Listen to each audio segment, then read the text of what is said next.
안녕하세요. 저는 회사를 다니고 있는 30 후반의 여성입니다.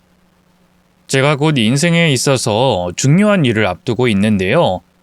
그래서 그런지 과거에 있었던 일이 최근 자주 떠오릅니다. 전 남편과 전 시모와 있었던 일에 대해서 말이죠. 솔직히 그 일을 생각해도 이제는 아무렇지 않은데 그냥 떠오르는 게 싫네요.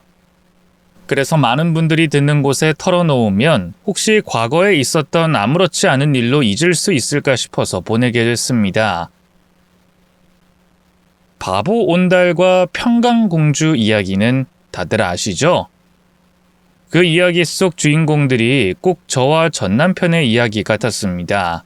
다만 다른 점이 있다면 바보 온달 왕자와 가난한 평강이었다는 점이었죠. 제가 대학생이던 시절 같은 과 선배였던 남편과 만나 연애를 했던 저는 남편을 정말 많이 좋아했습니다.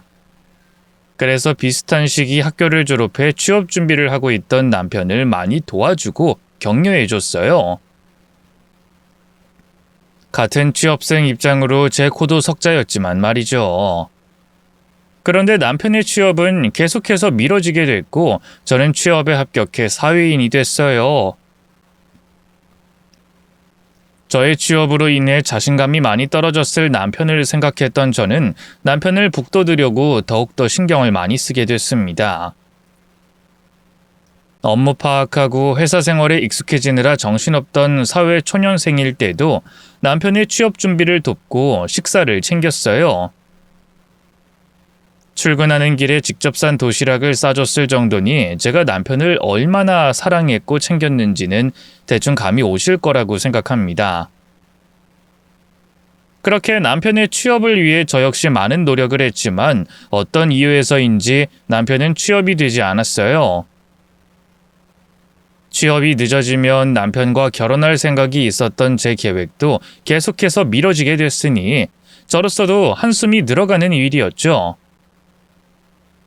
그러다 어느 날 갑자기 전혀 예상하지 못한 사람의 전화를 받게 됐습니다. 바로 남편의 어머니, 시모였죠. 남편과 제가 서로 결혼을 생각하고 있었지만 남편이 취업한 것도 아니었고 저 역시 결혼 자금을 많이 모아둔 건 아니었기 때문에 서로의 부모님께 결혼에 대해서는 얘기하지 않았습니다. 더욱이 저희 부모님께서는 식당을 운영하고 계셨는데 장사가 잘 되는 편이 아니라서 부모님께 괜한 부담감을 얹어드리기 싫어 결혼의 결자도 꺼낸 적이 없었죠. 그러다 보니 양가 부모님께 전화통화라도 인사드린 적이 없었어요. 그런 상황에서 시모에게 먼저 연락이 왔던 거죠. 저는 혹시나 시모가 남편의 계속된 취업 실패 탓을 우리의 연애로 생각해 이별하라고 권하는 건 아닌가 생각했어요. 잠깐 만나서 할 말이 있다는 시모의 부름에 잔뜩 긴장한 채 나가게 됐죠. 그런데 정말 뜻밖의 이야기를 듣게 됐습니다. 저희 보고 이별이 아니라 결혼을 하라고 말하더라고요. 시모를 처음 본 그 자리에서 말이죠. 네? 결혼이요? 어머님, 혹시 지금 말씀하시던 중에 단어가 잘못 나오신 건가요? 그 결혼이 제가 생각하는 결혼이 맞나요? 그럼 다른 뜻이 있는 결혼도 있던가?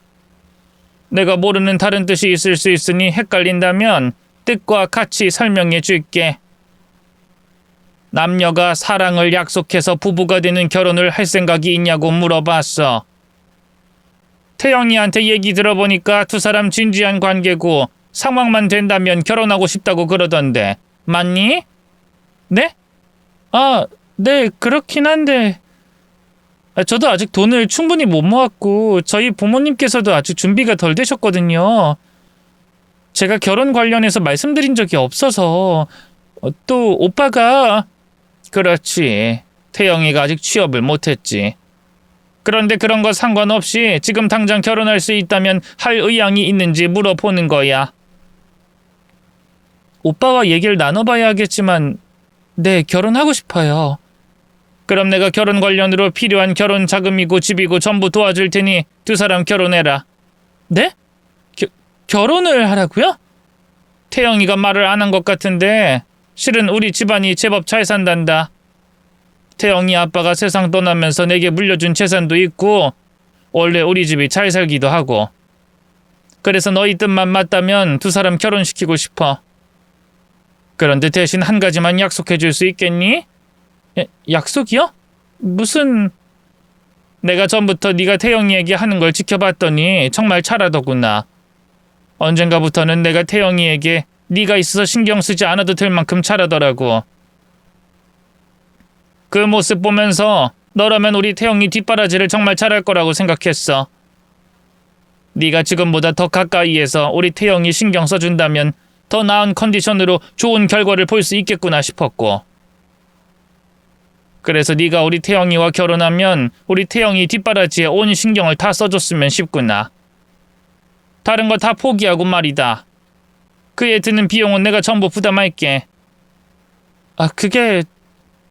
그런데 지금도 제가 부족하긴 하지만 오빠 챙겨주고 있고 또 조만간 좋은 결과는 나올 것 같은데 제가 결혼이 싫다는 말씀이 아니라요. 이런 이야기는 생각도 해본 적이 없어서요. 무슨 말인지 알겠어. 내 제안이 당황스럽다는 것도 알겠고. 그런데 내가 이런 제안을 하는 이유도 있단다. 우리 태영이 항상 들이는 노력에 내가 신경 쓴 만큼의 결과를 얻기 힘들었거든. 너희 나온 대학 보내는데도 선생을 얼마나 붙였는지 모른다. 그런데도 정말 겨우 거기에 턱걸이로 들어갔던 거야. 또 그 외에 다른 것들도 항상 고전을 면치 못하더라고. 지금 취업만 봐도 그렇지 않니? 이제 걔도 30하고도 1살이 넘었어. 내 생각에 대기업은 이미 물 건너 같은데 그렇다고 중소기업에 쟤를 넣기엔 우리 집안으로서 창피하더구나. 친척들도 뒤에서 한마디씩 할 수 있고. 그래서 시험 보고 들어갈 수 있는 전문직에 도전하게 하려고. 너무 무리한 건 아니지만 그렇다고 쉽다고 볼 수 없는 정도의 전문직. 세무사인 말이지. 너희가 수학과기도 하고 근데 문제는 수험생인 태영이를 봐줄 사람이 없다는 거야. 뭐 공부야 자기가 하는 거고 사람도 붙여주고 학원도 보낼 수 있지만 24시간 옆에 붙어서 챙겨주는 사람은 돈 주고 구해도 쉽지가 않잖니. 그런데 너는 우리 태영이를 사랑하고 또 태영이를 위해서 잘 챙겨주니까 적임자라고 생각되더라. 안 그래도 금전적인 문제로 너희 결혼에 문제도 있어 보이고 그래서 제안하는 거야. 네가 우리 태영이 뒷바라지에서 세무사로 좀 만들어주렴. 응?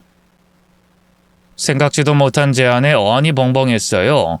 그래서 그 자리에서는 아무 대답도 못하고 또 멍한 채로 집에 돌아왔는데 남편이 찾아와서는 그 모든 일이 시모의 진심이라고 말하더라고요. 그때부터 고민을 했죠. 또 선뜻 결혼을 선택하진 못했습니다. 상황이 너무 빨리 전개되는 것 같았고 제 모든 걸 포기한 채 남편의 뒷바라지만 하라니 그것도 고민이 됐죠. 몇 날 며칠을 고민하던 저였지만 결국엔 남편과의 결혼을 선택했습니다. 남편과 서로 사랑하는 마음은 확실했고 남편의 뒷바라지야 아내로서 당연히 해야 하는 일이라고 생각됐으니까요. 거기다 시험에 합격하면 다른 사람이 좋은 것도 아니고 우리 부부에게 좋은 일이었으니 어떻게 생각해도 옳은 선택이라고 생각했죠. 솔직히 경제적인 부분을 생각한 것도 있었고요. 그렇게 시모의 제안을 받아들이고는 일사천리로 진행됐어요. 딱 하나, 갑작스러운 딸의 결혼을 받아들이시고 이해할 시간이 부족했던 친정 부모님의 시간이 제일 오래 걸렸던 일이었죠. 그 외에는 속전속결이면서도 전혀 다른 커플들의 결혼식에 뒤떨어지지 않은 오히려 보통의 결혼식보다 더 상회하는 식을 올렸습니다. 그리고 긴 신혼여행에 돌아와서 시모가 구해다 준 신혼집에서 결혼 생활을 이어가게 됐어요. 아니, 남편의 뒷바라지를 하게 됐죠. 제가 어떻게 생활했는지 모르는 사람들은 남편의 뒷바라지가 뭐가 힘드냐고, 다른 집 주부들도 전부 남편과 자식 챙기며 집안일까지 한다고 말할 거예요. 그런데 제 하루 일과에 대해서 말씀드리면 그런 말들이 쏙 들어갈 겁니다. 시험을 준비하는 남편과 똑같은 생활을, 아니, 그보다 더 바쁜 생활을 해야 했거든요. 그러니까 그 당시 제 하루 일과가 대충 어땠는가 하면 먼저 남편보다 1시간에서 1시간 반 정도 일찍 일어납니다. 보통 새벽 6시 전이죠. 그리고 남편이 깨지 않게 주방에서 그날 남편이 먹을 아침을 준비해요. 음식은 매일 바뀔 때도 있고 며칠 비슷한 식단을 먹을 때도 있는데 남편의 컨디션과 필요한 영양소를 확인해서 최대한 간단하고 몸이 가벼울 수 있게 준비하죠. 음식 준비가 마치고 나서는 남편을 깨우고 스트레칭 하는 데 도움을 줍니다. 그리고 남편이 아침 식사를 하는 동안 저도 잠깐의 휴식을 취하고 남편이 씻을 때 오늘 공부하면서 필요한 교재와 서적, 또 그 외에 필요한 것들을 확인하고 챙겨요. 그러고 나서 시기마다 다른데 차에 태운 남편을 독서실이나 학원으로 데리고 갑니다. 남편을 내려놓고는 다시 집으로 돌아가 못다한 뒷정리를 마치고 바로 점심 식사를 준비하죠. 이 점심은 아무래도 아침보다 손이 많이 가는 음식들이 많아서 시간이 오래 걸릴 수밖에 없어요. 또 적당히 혈당 조절이 되면서도 공부하는 데 충분한 에너지원을 삼을 수 있도록 계산된 탄수화물과 다른 영양소의 반찬들로 준비해야 해서 식단을 짜는 것도 여간 힘든 게 아니죠.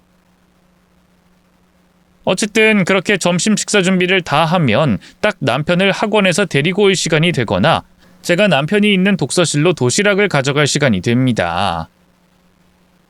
그렇게 남편이 점심 식사를 하는 동안 저는 그 전날과 당일 점심까지 남편이 공부한 진도를 확인합니다. 확인하고 남편이 풀 문제를 제가 직접 만들죠.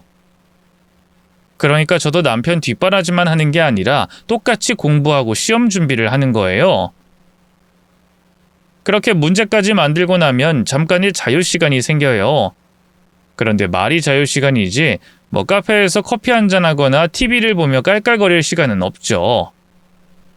매일 해야 하는 집안일을 해야 하거든요.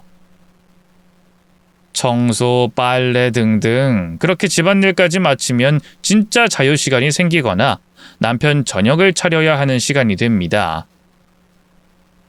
저녁 준비를 마치곤 학원이나 독서실에 있는 남편을 집으로 데려와 저녁을 먹이고 제가 만든 문제를 준 뒤 그 사이 저녁 식사와 뒷정리를 하죠. 그 다음은 저 혼자 남편의 스케줄 관리를 해요. 하루 또는 일주일간의 정리를 해서 스케줄 중간중간 남편에게 필요한 일이라던가 스케줄을 조정하죠. 그리고는 자기 전 남편과 짧게 운동을 합니다. 그것도 남편 공부하는데 무리가 가지 않는 선에서 남편이 다치지 않게 확인해 가면서 말이죠. 그 다음은 남편이 공부를 더 하냐 마냐인데 더 하게 될 때는 간식이나 요깃거리를 챙기곤 해요. 그렇게 남편 일과가 끝나면 저도 잠자리에 들죠. 어때요? 정말 숨막히지 않나요? 정말 노력이 가상하고요. 그런데 이런 생활을 무려 5년 동안이나 했습니다. 시모 말처럼 공들인 값에 비해 결과물이 없는 건지 남편은 열심히 공부하는데도 시험 합격이란 결과를 얻지 못했어요. 당연히 지치고 힘들었지만 그럴 때마다 왠지 제가 부족한 것 같아 시모에게 죄송했고 제가 더 잘하려고 노력했죠. 그러다 드디어 남편이 시험에 합격했습니다. 남편의 합격 소식을 들었을 때 정말 얼마나 기뻐했는지 몰라요. 2차 시험을 보고 와서 자신 없다는 남편의 말을 듣고 다음 1년을 준비하며 마음을 비우고 있었거든요. 그러니 합격 소식에 제자리에서 펄쩍펄쩍 뛰었던 건 물론이고 합격 소식을 듣고도 믿기지 않아 여러 번 제 눈으로 남편의 시험 합격을 확인하고 남편에게 제가 보고 있는 걸 묻고 또 물었죠. 그 기쁨과 떨림이 한 달을 넘게 갔던 것 같아요. 이제 고생 끝, 행복이라는 생각에 웃음이 하루 종일 새어나왔죠. 물론 그렇다고 해도 저의 남편 뒷바라지가 끝난 건 아니었습니다. 이제 남편이 세무사 자격증을 얻기 위해 마지막 관문인 수습세무사로서 수습처를 구해 근무해야 했거든요. 그런데 그 기간 업무 강도도 강하다고 했으니 제 수험생 뒷바라지 생활도 완전히 끝난 건 아니었습니다. 다시 들뜬 마음을 재정비하고 남편의 뒷바라지를 열심히 하려고 세무사 커뮤니티를 들락날락하며 앞으로의 남편 스케줄에 대해서 미리 파악하려고 했었죠. 그래도 즐거웠어요. 기약 없는 5년의 기다림에 비하면 6개월의 수습기간이 또 개인 사업자를 내기까지 몇 년의 기다림은 너무 짧게만 느껴졌고 확실한 미래로 생각됐으니까요. 이제 얼마 안 남은 유종의 미를 거두기 위해 다시 한번 힘을 내서 남편의 뒷바라지를 하려고 했는데 시모가 뜻밖의 포상을 먼저 제게 건네줬습니다. 저보고 그동안 고생했다며 친정 식구들과 함께 여행을 다녀오라고 한 거예요. 어머님, 연락이라도 주고 오시지 그러셨어요. 그럼 간식거리라도 미리 준비했을 텐데. 괜찮다. 어차피 바로 나갈 거니. 태영이랑 밖에서 볼 일이 있어서 찾아온 것뿐이야. 그러니 뭐 할 필요 없다.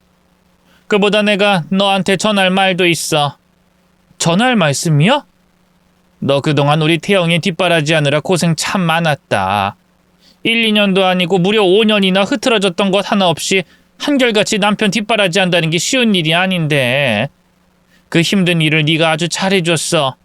덕분에 우리 태영이가 세무사 시험에 합격할 수 있었고. 그래서 내가 그동안 네가 해준 일에 대해서 자그마하게 보답을 해주려고. 너 그동안 주말 명절 할 거 없이 태영이 챙기느라 네 친정에도 못 찾아갔을 텐데 이번에 친정 식구들하고 해외여행 다녀와라. 저번에 들어보니 네 동생이 이제 곧 대학 졸업할 거라고 하지 않았니? 또 사돈들께서도 하시던 장사 접으시고 새로 가게 구하실 거라고 했고.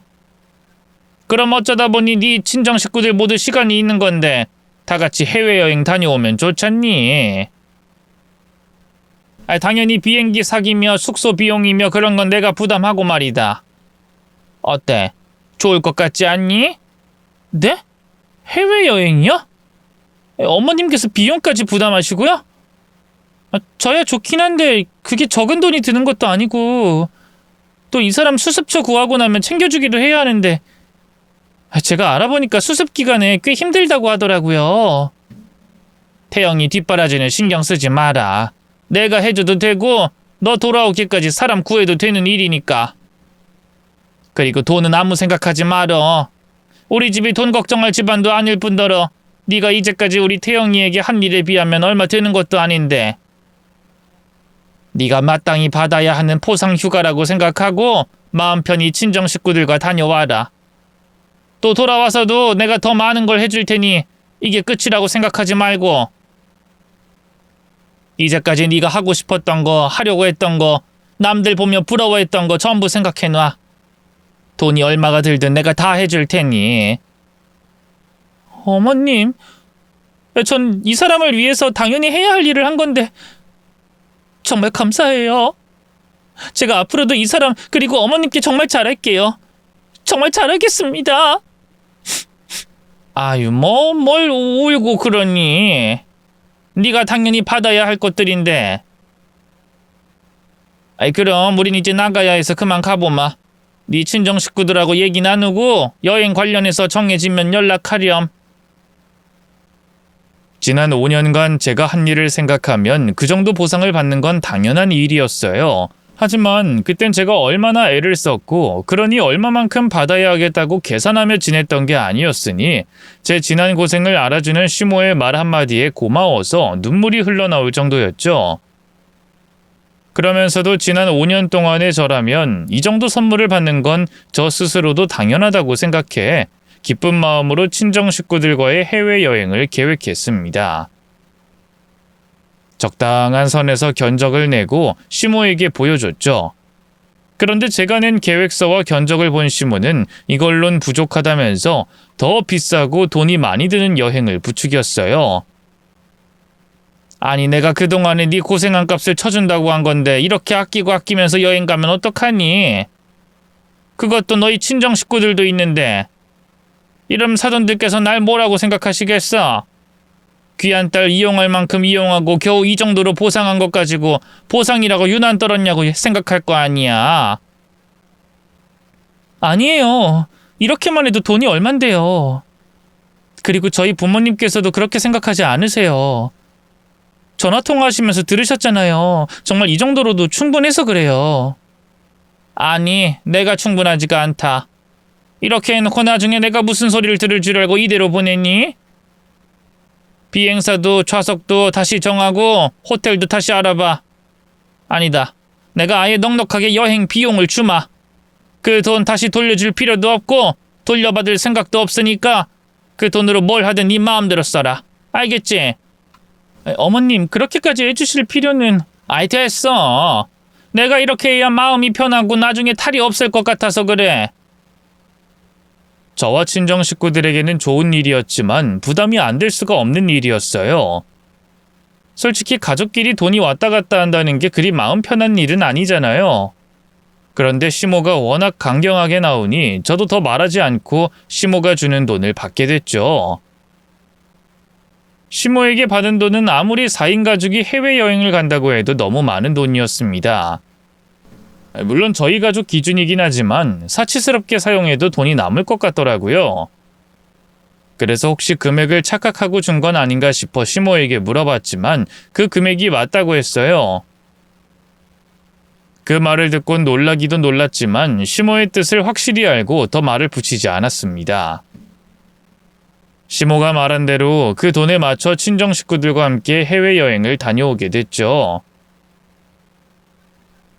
가족들과 같이 떠난 해외여행은 처음이었기 때문에 즐겁기도 즐거웠고 자식으로서, 누나로서 부모님께 효도하고 동생에게 대학 졸업 선물을 해준 것 같아 기뻤습니다. 그러면서도 마음 한편은 불편했어요. 지난 5년간 학부모의 마음으로 매일매일 남편을 직접 제 손으로 챙겨서 그런지 혼자 있을 남편이 걱정되고 불안해서 말이죠. 그런데 마치 제 마음을 훤히 들여다보는 것처럼 시모와 남편이 교대로 전화를 걸어 제 불안한 마음을 달래주곤 했습니다. 어떻게, 밥은 잘 챙겨 먹고 있어? 이제 기본교육 끝나고 수습처 나가고 있는 거지? 거기 세무서 사람들은 잘해줘? 혹시 당신 나이 많다고 무시하는 건 아니지? 전화할 때마다 같은 소리 할 거야. 나 괜찮아. 그리고 여기 세무서 사람들도 잘해줘. 그러니까 나 걱정하지 말고 가족이랑 여행이나 재밌게 즐겨. 그리고 엄마가 그러던데 혹시 당신이나 가족들 더 있고 싶으면 비행기표 취소하고 더 있어도 된대. 돈은 엄마가 내 편으로 보내주겠다고 했고. 무슨 여행을 더 있다가 가. 그리고 아빠 엄마도 가게 알아보러 다니셔야 하고 수어도 취업 준비해야지. 그럼 당신이라도 혼자서 좀 즐기다 오지 그래? 남편 혼자 두고 유부녀가 뭘 혼자 즐겨. 이 정도 즐기면 충분하니까 예정대로 돌아갈게. 어머님께는 또 감사드린다고 전해줘. 지난 5년간 남편 뒷바라지한 게 고마워서 제게 긴 휴식을 권하는 마음은 알겠는데 그때부터 뭔가 이상하다고 느꼈습니다. 남편이야 제게 더 놀다 오라고 할 수 있는데 시모가 그런 말을 했다는 게 이상했거든요. 아들 일이라면 어떤 중요한 일도 다 제쳐놓고 가장 우선순위에 두는 사람이 아들을 혼자 두게 놔둔다? 그것도 저 이외에 다른 사람이 챙겨주는 건 못 믿었다던 사람이 말이죠. 그래서 뭔가 이상하다는 걸 느끼긴 했는데 그땐 남편 뒷바라지에서 끝났다는 해방감에 또 가족들과 다 같이 나온 해외여행의 기쁨에 빠져 대수롭지 않게 넘기게 됐어요. 그러다 여행에 돌아와서 제가 느꼈던 이상한 감정이 대수롭게 넘길 수 없었던 일이었음을 알게 됐죠. 시모가 절 붙잡고 한 충격적인 말로 인해서 말입니다. 그 충격적인 말을 들었던 건 친정 식구들과 즐거운 해외여행에서 돌아와 일주일 정도 흘렀을 때였어요. 친정 식구들과 좋은 기억을 남길 수 있게 해줬던 시모에게 고마워 여행지에서 이것저것 기념품과 선물을 사왔는데 이상하게 시모가 계속 저를 피하더라고요. 이런저런 핑계를 대면서 말이죠. 그러다 여행에서 돌아온 지 딱 일주일 정도 지났을 때 시모가 저를 시댁으로 부른 겁니다. 앞으로 어떤 일이 벌어질지 몰랐던 저는 시모에게 줄 선물과 기념품을 한가득 안고 찾아갔어요. 시모는 자기에게 줄 선물을 한가득 안고 있는 저를 어두운 표정으로 쳐다보더니 제가 선물을 하나씩 꺼내려고 하자 제지하며 거실 소파로 데려가 앉혔습니다. 그리곤 그 충격적인 이야기를 꺼냈죠. 잠시만요. 냉장고에 넣을 것도 있어서 그것만 넣고 올게요. 아니다. 꺼낼 필요 없어. 네가 가져온 물건 그대로 네가 다시 가져가면 돼. 나 네가 가지고 온 물건 받을 생각 없으니. 네? 그게 무슨 말씀이세요? 제가 가져온 거 싸구려이거나 흔한 기념품은 아니에요. 저도 어머님 눈높이와 취향 고려해서 사온 물건인데. 아니야. 그렇다고 해도 필요 없어. 그리고 내 이야기 들으면 너도 내가 왜 그러는지 알 거고. 그게 무슨 말씀이신지. 그러니까 내가 오늘 널 부른 이유가 말이다. 그게 우선 이것부터 한번 확인해봐라. 이게 뭔데요? 이거 제가 읽어봐도 되는 서류예요? 도대체 뭐길래... 아니 어머님 이게 무슨 말이에요? 이혼 합의서라니... 지금 저보고 그 일이랑 이혼하라는 말씀이세요? 이걸 왜 제가 왜 그이와 이혼해요? 그것도 왜 어머님께서 이런 걸 제게 건네세요? 화내기 전에 거기에 적혀있는 걸 찬찬히 다 읽어봐라. 그 밑에 내가 너한테 준다는 합의금도 확인해보고. 아니 확인이고 뭐고 더 볼 것도 없죠. 제가 왜 그이와 이혼하는데요? 그리고 어머님께서는 도대체 왜 이렇게 하시는 건데요? 이혼하라니 이게 무슨... 네가 무슨 기분일지 충분히 잘 안다. 아는데 네가 이렇게 화를 낸다고 달라지는 것도 좋을 것도 없어서 말하는 거야. 너 똑똑한 아이잖니? 그럼 너한테 뭐가 이득이 될지 알 거 아니야. 거기 적혀있는 돈 절대 부족한 돈 아닐 거다. 그리고 부족하다면 내가 더 챙겨주마. 그러니까 태영이하고는 조용히 합의 이혼하고 끝내는 걸로 하자. 아니요. 이혼 못해요. 저 돈이고 뭐고 필요 없다고요. 그리고 이혼하더라도 이혼은 알고 해야죠. 무조건 이혼하라 말하면 제가 납득이 되겠어요? 도대체 갑자기 왜 이러시는 건데요? 너도 알 거 아니냐? 너 우리 집안, 우리 태영이와 어울리는 여자가 아니라는 걸. 그 전에야 우리 태영이가 취업을 못하기도 했고 네가 우리 태영이 곁에 있으면 나보다 다른 사람 쓰는 것보다 더 잘 챙겨줄 것 같아서 허락했지만 이젠 네 덕분에 상황이 달라지지 않았니? 그러니 다 제자리로 가져다 놓으려고 하는 거지. 우리 태영이도 너도 원래 있어야 하는 각자의 위치에. 네가 그동안 우리 태영이에게 해준 노력과 정성 나 절대 당연하다고 생각하지 않고 가볍게 여기지도 않는다. 그래서 네 가족들과도 시간 보낼 수 있게 여행 보내줬던 거고 이렇게 섭섭하지 않게 보답하려고 하는 거야. 이 돈 네가 새 출발하는데 모자람이 없을 거다. 만약 모자란다고 생각되면 또는 네 노력과 정성에 부족하다고 생각되면 더 챙겨주마. 그러니 합의서 도장 찍고 그 돈 받은 다음 잘 살아. 네? 그러니까 지금 그이가 세무사가 됐으니까 저보고 이혼하라는 말씀이세요? 이제 제 역할 끝났고 저 이용할 거 다 했으니까 그만 떨어져 나가라 그런 말씀이세요? 제가 이해한 게 맞나요? 그렇게까지 생각하지 않았으면 해. 우리 서로 좋게 생각하자. 네가 우리 태영이 도와준 거고 그에 합당한 값을 받는다고 생각하면 되잖니. 제가 그 사람과 사랑해서 결혼했지 이 사람 뒷바라지 하려고 결혼했어요? 그럼 어머님께서는 지금까지 저를 며느리가 아니라 그이 뒷바라지하는 보모 정도로 생각하셨던 거예요? 그리고 이제 그이가 세무사 됐으니까 제 역할 끝났으니까 이혼하라고요? 아니요. 저 그렇게는 못하죠. 어머님이 저를 어떻게 생각하시든 전 그이와 헤어질 수 없죠. 저 오늘 일 그이에게 다 말할 거예요.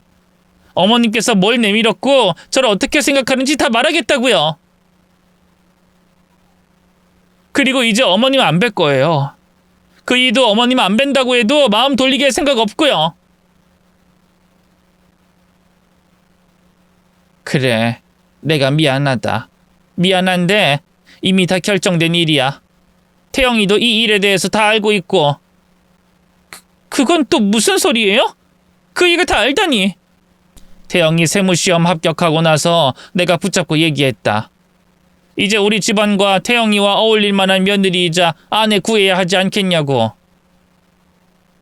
물론 처음에 태영이는 너한테 그럴 수 없다고 거절했는데 내가 설득할 자신이 있어서 널 해외로 보냈던 거다. 그리고 전에 태영이랑 밖에서 볼 일이 있었다고 한 날 태영이를 결혼정보회사에 데려갔어.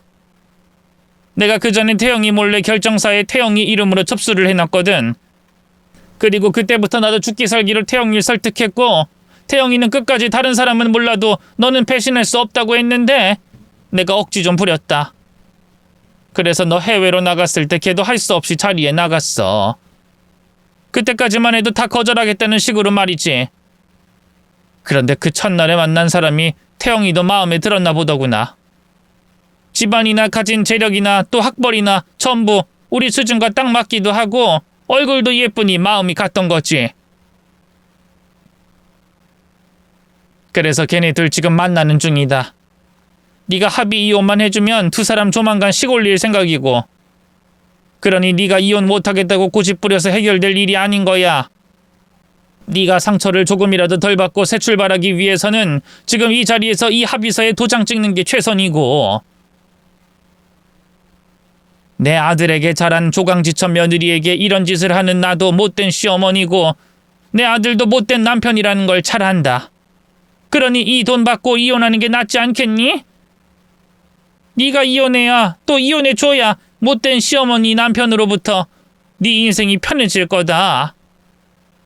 목적을 위해 사람을 이용한다는 일이 있다는 건 뉴스에서나 아니면 방송에서나 봤던 일이었지만 이미 자기 며느리인 사람을, 그것도 자기가 먼저 제안하고 바란 아들 뒷바라지를 5년간 했던 며느리를 이렇게 이용했다는 이야기는 듣도 보도 못했습니다. 거기다 이제 아들이 세무사가 되어서 제 역할이 끝났다며 돈을 받고 떨어지라고 하더라고요. 처음엔 믿기지 않았고 그 다음엔 기가 차서 화도 나지 않았어요. 그리고 시모가 남편에 대해서 한 말이 사실이 아닐 거라고 생각했습니다. 제가 지금 벌어지고 있는 일 모두를 남편에게 말하겠다고 하니 겁이 난 시모가 일을 해결하려고 제게 거짓말한다고 생각했죠. 거기서 그 어이없는 말을 더 들을 필요도 없었고 시모가 내민 합의서에 도장 찍을 일은 더더욱 없었어요. 저는 박차고 시댁을 나가 집으로 돌아갔습니다. 그리고 오늘 있었던 어이없는 일에 대해서 남편에게 모두 말하기 위해 퇴근하고 돌아올 남편을 기다렸죠. 그런데 퇴근하고 온 남편의 표정이 어두웠습니다. 업무에 찌들어 퇴근길이 힘들어 표정이 어두운 것만 같진 않았어요. 마치 오늘 일에 대해서 모든 걸 알고 있다는 듯, 저를 똑바로 쳐다볼 수 없다는 듯 어두운 표정이었죠. 그때 가슴으로는 남편 입에서 무슨 말이 나올지 알았던 것 같은데 머리로는 아닐 거라고 생각했습니다. 아니, 그렇게 믿고 싶었죠. 하지만 결국엔 제가 믿고 싶지 않았던 이야기를 듣게 됐어요. 시모가 한 말이 모두 사실이었던 거죠. 뭐? 그러니까 내가 낮에 들었던 이야기가 모두 사실이라고? 당신이 정말 다른 여자 만나고 있는 거야? 나랑 이혼하고 그 여자와 결혼하겠다고? 당신 미쳤어? 어떻게 나한테 이럴 수가 있어? 미안하다, 수민아. 나도 내가 왜 이러는지 정말 모르겠다. 그리고 다른 사람은 몰라도 너한테 이러면 안 되는 건 아는데 그게 행동으로도 마음으로도 되지가 않는다. 정말 미안하다. 지금 그걸 말이라고 해? 내가 당신이랑 그냥 결혼 생활을 했어도 당신 미쳤냐고, 제정신이냐고 화낼 일이야. 그런데 내가 그런 보통의 결혼 생활을 했어? 무려 5년이야, 5년! 5년이라는 시간 동안 평범한 결혼 생활이 아닌 당신 뒷바라지만 하고 살았다고. 수험생 아들 둔 사람처럼 당신 뒷바라지만 하고 살았어. 남들은 다 한다는 평범한 일상도 못 보내면서 당신 세무사 만들려고 내 소중한 시간 바치면서 지냈다고. 그런데 이제 와서 세무사 만들어 놓으니까 다른 여자를 만난다고? 당신도 당신이 왜 그러는지 모르겠다고? 그게 변명이 된다고 생각해? 다 필요 없어. 우선 그 여자와 관계 끝내. 관계 끝내고 나랑 살면서도 또 그 여자가 딴 여자가 마음에 들어오면 그때 이혼할지 말지 결정해. 지금은 당신이 그 여자와 끝내는 게 맞아. 수민아, 너 이러는 거 아무 의미 없는 네 집착이고 미련일 뿐이야. 이미 우리 관계는 끝난 거라고. 그냥 조용히 합의하는 걸로 하자. 지금 당장은 받아들일 수가 없겠지만 나중에 뒤돌아보면 지금 깔끔하게 헤어지는 게 네 인생에 더 도움이 될 거라는 걸 알 거야. 또 나도 우리 엄마도 너한테 미안하고 네가 조금이라도 더 나은 삶을 살길 바라는 마음에 부족하지 않게 돈 챙겨주려고 하는 거고. 거짓말처럼 들리겠지만 나도 엄마도 당신이 앞으로 행복했으면 좋겠어. 그러기 위해서 최대한 도와주려고 하는 거고. 너희 모자 다 미쳤구나. 그러지 않고 요새 어떻게 이런 말도 안 되는 소리를 짓거릴 수 있어? 그것도 날 위한다는 것처럼? 날 위했으면 내가 너희 모자에게 한 정성을 알았으면 너희가 이렇게 나오면 안 되는 거지. 네가 누구 때문에 세무사가 될 수 있었는데? 내가 너한테 어떻게 했는데? 5년간 사람 뒷바라지하게 해놓고 이제 와서 돈 받고 떨어지라고? 그럼 내가 떨어질 것 같아? 나 당신이랑 안 헤어져. 아니, 나중에 헤어지더라도 우선은 그 결혼정보회사 가서 난리칠 거야. 또 당신이 만난다는 그 여자 찾아가서 유부남인 거 밝힐 거고. 그렇게 해도 소용없어. 내가 만난다는 그 사람 이미 내가 유부남인 거 알아. 그러니까 당신이 이제 와서 무슨 난리를 치더라도 이미 결과는 정해져 있는 거라고. 수민아, 우리 이러지 말자. 힘들겠지만 서로를 위해서 여기서 끝내자. 응? 그 얘기를 듣고 정말 미친 듯이 화를 냈지만 남편이 저와 이혼하겠다는 생각은 바뀌지 않았습니다. 나중엔 흥분한 저를 더 이상 진정시킬 수 없다고 판단했는지 짐을 싸서 집을 나갔죠. 저는 홀로 남은 집안에서 흐느끼며 울었어요. 너무 억울하더라고요. 헌신짝처럼 버려진 것도 버려진 것인데 지난 5년이라는 시간이 제가 쏟아부었던 마음과 정성이 모두 헛수고가 되었으니 말이죠. 남편까지 저와 이혼하겠다며 단호한 모습이었으니 이제 어떻게 해야 할까 고민이 됐습니다. 이대로 평생 이혼 도장 찍지 않고 버텨볼 생각도 했었죠. 그런데 그러면 제 인생은 뭐가 되는가 싶었습니다. 그러고 사는 게 사는 거겠어요? 제가 등 돌린 남편과 사는 게 말이죠. 그렇다고 이혼서류에 도장을 찍는 것도 하고 싶지 않았습니다. 그러다 보니 시간이 하염없이 흘러갔죠. 그러자 마음이 급해졌던 건 남편과 시모였어요. 특히 시모는 자기가 한 제안이 부족해서 제가 답을 내놓고 있지 않는다고 생각했는지 이전보다 더 높은 금액을 부르며 집으로 찾아와 제게 이혼 합의서에 도장을 찍으라고 재촉했습니다. 예, 수민아. 내가 저번에 너한테 제안한 금액도 절대 적은 돈이 아니야. 너도 알아보면 알겠지만 너랑 태영이가 결혼해서 사는 기간 동안 재산 증식이나 수익이 없었기 때문에 네가 이혼 소송을 하더라도 가져갈 수 있는 돈이 없다고. 그런데 네가 태영이에게 어떻게 했는지 잘 알고 우리가 잘못한 걸 알기 때문에 도의적으로 그만큼 주겠다고 한 거였어. 그런데도 네가 고민하는 걸 보니까 내가 빨리 결정을 내릴 수 있게 금액을 좀 더 올렸다. 이젠 나도 더는 힘들어. 더 이상 내놓게 될 바엔 아무리 고마웠던 너라고 하지만 법적으로 해야지. 자, 네가 도장만 찍으면 이 자리에서 여기 있는 수표만큼 더 주마. 나머지 금액은 그대로 합의서에 적혀있는 대로 주고. 이렇게 하면 네가 결정을 내릴 수 있겠니? 돈으로 다 해결된다고 생각하세요? 이 돈이면 제가 새 출발할 수 있다고 생각하시고 어머님이나 그 사람도 마음이 편하다는 거예요? 그럼 뭘 어떻게 할까? 어떻게 하면 이혼하겠니? 네 앞에서 무릎이라도 꿇을까? 그럼 이혼하겠어? 그렇다면 당장 무릎 꿇고 빌게.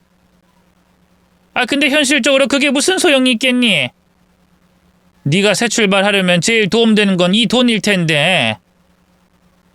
그러니 이 돈 받고 행복하게 지내. 사돈 가게 구하는데 도움도 드리고 딸 덕분에 노후라도 편안하게 보낼 수 있다면 부모님께 효도하는 거잖니. 시모의 이야기를 들으면서 지금 제가 선택할 수 있는 상황에서는 그 돈을 받고 남편과 헤어지는 게 제게 가장 도움되는 일이라는 걸 부정할 수는 없었어요. 멋지고 당당한 여자처럼 그딴 돈 따위 필요 없다고 이혼 도장에 도장을 찍고 나오던가, 독한 여자처럼 남편을 붙잡고 안 놔주는 모습도 상상했지만 저는 그런 여자들이 될 수가 없었습니다. 현실적으로 도움될 선택을 해야 했죠. 그래서 결국 남편과의 이혼 합의서에 도장을 찍었어요. 지난 5년간 뼈 빠지게 뒷바라지에 세무사로 만든 남편을 다른 여자에게 빼앗긴 거죠. 그것도 처음부터 시모에게 철저히 남편 뒷바라지하는 역할로 이용당하고 제정신이고 싶어도 제정신일 수 없는 상황이었습니다. 마음속에서 활화산처럼 솟구치는 분노를 가라앉힐 수 없었죠. 그런데 겉으로는 잘 사는 모습을 보여주고 싶었어요. 시모와 남편에게 말입니다. 난 너희에게 이용당해 버림을 받았지만 너희가 준 돈으로 잘 먹고 잘 살고 있다고. 그러니 어디 후회해보라고 보란듯이 보여주고 싶었죠. 그래서 이혼하고 받은 돈으로 흥청망청 쓰며 사치했습니다.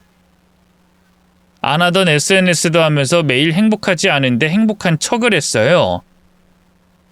하지만 행복한 얼굴 뒤로는 울고 분노하고 억울해하고 있었죠.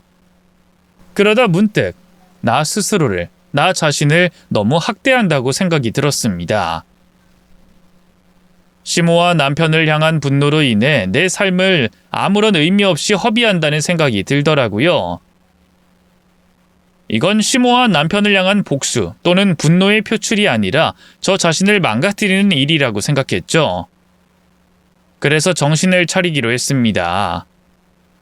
정말 행복해지기 위해, 두 사람에게 복수하기 위해 제 삶을 되찾기로 했죠.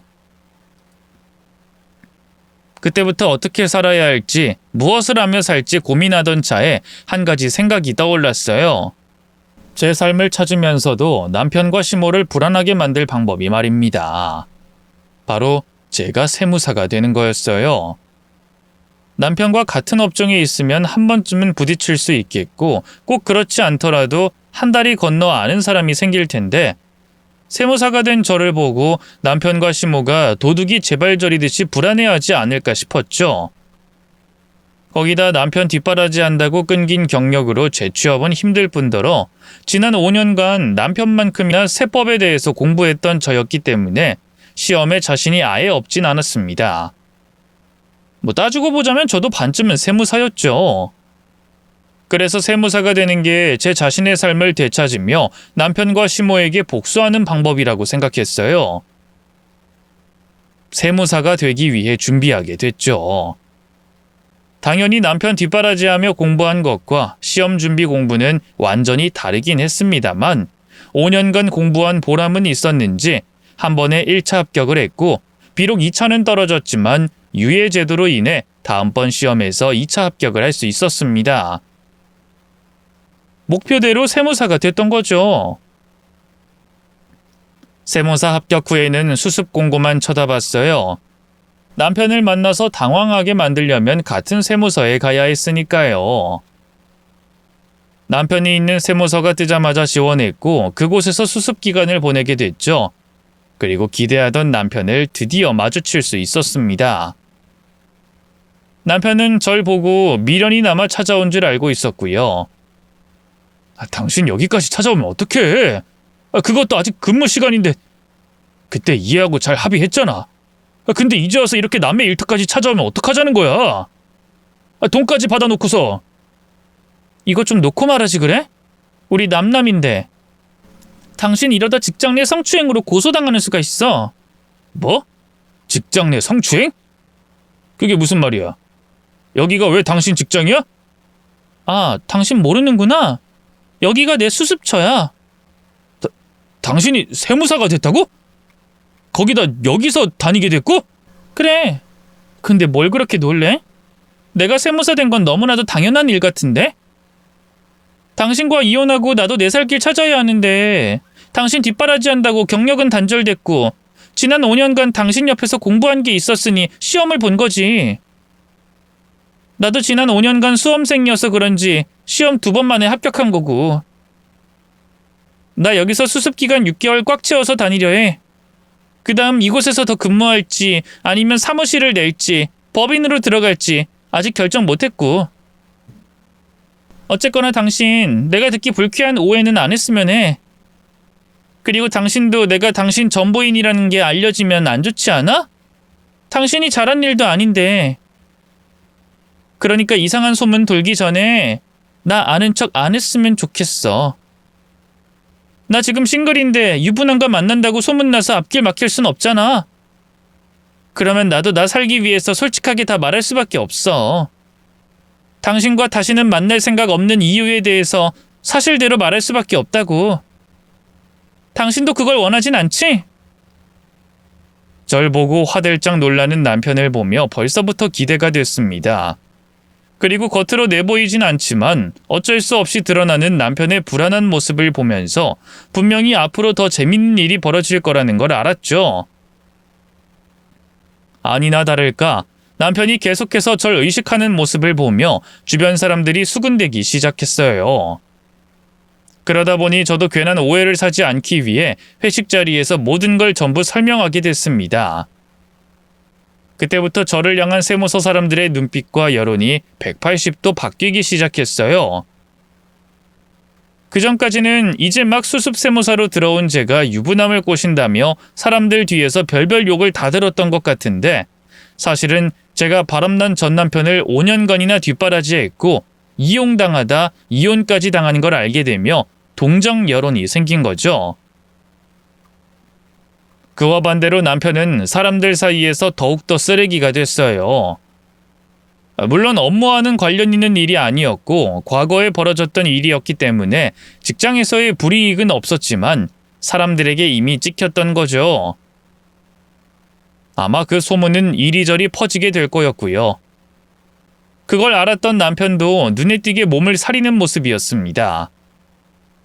그런 모습을 보는 것만으로도 저는 충분히 만족했어요. 아니 어쩌면 정신을 차리고 제 삶을 살게 된 순간부터 남편과 시모를 향한 복수는 상관없었는지도 모르죠. 어쨌거나 남편이 사람들에게서 어떤 욕을 먹든 신경 쓰지 않고 제 삶을 살고 있던 중에 재미난 이야기를 직접 듣게 됐습니다. 아들이 직장 사람들에게 어떤 눈빛과 여론을 받고 있는지 듣게 된 시모가 제게 연락해 온 거죠. 아들 일이라면 절대 가만 못 있는 아줌마잖아요. 그래서 절 원망하던 시모에게 얘기를 듣던 중 참 웃는 소리를 듣게 됐습니다. 저를 버리고 선택한 그 여자에 관한 이야기였죠. 어차피 수습 기간 중에 이직해도 상관없다며? 그럼 네가 다른 곳에 가는 게 낫지 않겠니? 우리 태영이는 거기가 근무하는 곳이잖아. 넌 다른 곳에서 수습받는다고 불이익이 있는 것도 없고 옮길 수도 있고. 그 말하려고 연락하셨어요? 아들 불편하게 만들지 말라고? 그런데 제가 불편한 게 없는데 왜 제가 옮겨야 해요? 옮길 거면 불편한 사람이 옮겨야죠. 저도 이곳이 앞으로 제 세무사 경력에 있어서 도움될 것 같아서 고른 거예요. 거기다 경쟁을 뚫고 합격해 다니고 있고요. 그런데 고작 아드님 일 때문에 저보고 수습처를 옮기라고요? 그게 말이 된다고 생각하세요? 그러게 왜 아드님이 사람들한테 욕먹을 일을 권하고 그 사람은 자초해서 욕을 먹어요? 잘못하질 말지. 그래서 너는 옮길 생각이 없다는 말이니? 우리 태영이 사무실 차리려고 해도 거기서 3년 정도는 더 있어야 해. 거기다 인맥도 중요한데 너와의 과거 일로 그것도 문제가 되는 것 같더라. 태영이 잘못 내가 너한테 합의금 주면서 해결해 준 거 아니니? 그런데 우리 태영이 앞길까지 막으면 어쩌자는 거야? 그래서 제가 그이한테 확실히 말했어요. 사람들 수근거리지 않게 나 아는 척하지 말라고. 의식하지 말라고요. 그런데 그 사람이 괜히 저 의식하다가 이상한 소문 나서 제가 해명한 것뿐이에요. 저는 그 사람 앞길 막은 적 없다고요. 너 정말 이렇게 나올 거야? 지금 우리 태영이가 내가 얼마나 힘든지 알아? 우리도 옛일에 대해서 후회하고 있어. 네가 아닌 걔를 선택한 걸 후회한다고. 우리라고 지난 몇 년간 잘 산 줄 아니? 태영이랑 결혼한 걔한테 속은 걸 나중에 알아서 집안이 완전히 뒤집어졌다고. 걔 집안 형편없었어. 학력도 전부 거짓말이었고. 돈은 있긴 있는데 그게 다 불법적으로 번 돈이고. 걔 과거는 더 아는 게 두려울 정도로 형편없다. 아니, 입에 올리기 생각하기 싫을 정도로 엉망이야. 그런데 걔가 우리 손자를 낳는 바람에 나도 태영이도 이러지도 저러지도 못하는 상황이라고. 안 그래도 힘든데 너까지 힘들게 하면 어쩌자는 거니? 응? 제발 예정을 생각해서라도 우리 태영이 사람들 입에서부터 잠잠해질 수 있게 도와줘라. 응? 저도 몰랐던 일이었는데 시댁이 아주 뒤집어지는 일이 있었더라고요. 저를 버리고 그 집안에 어울리는 여자라며 데리고 온 여자가 모든 게 거짓인 여자였던 겁니다. 아니, 딱 하나 돈 많은 건 진짜였다고 했어요. 그런데 나머지 모든 게 거짓이고 차마 입에 올리기 힘들 정도의 과거를 가지고 있는 모양이더라고요. 그게 무엇인지는 끝까지 시모가 말해주지 않아 알아낼 수 없었지만 몇 가지 유추는 됐어요. 유흥 관련이지 않을까 싶었습니다. 물론 나중에 큰 돈을 벌게 된 건 투자일 수도 있겠지만 시드머니, 그러니까 초기 투자 비용은 유흥과 관련된 돈으로 벌었지 않았을까 싶어요. 전부 제 상상이긴 한데 시모가 치를 떠는 걸 보면 아마 맞을 듯 하네요.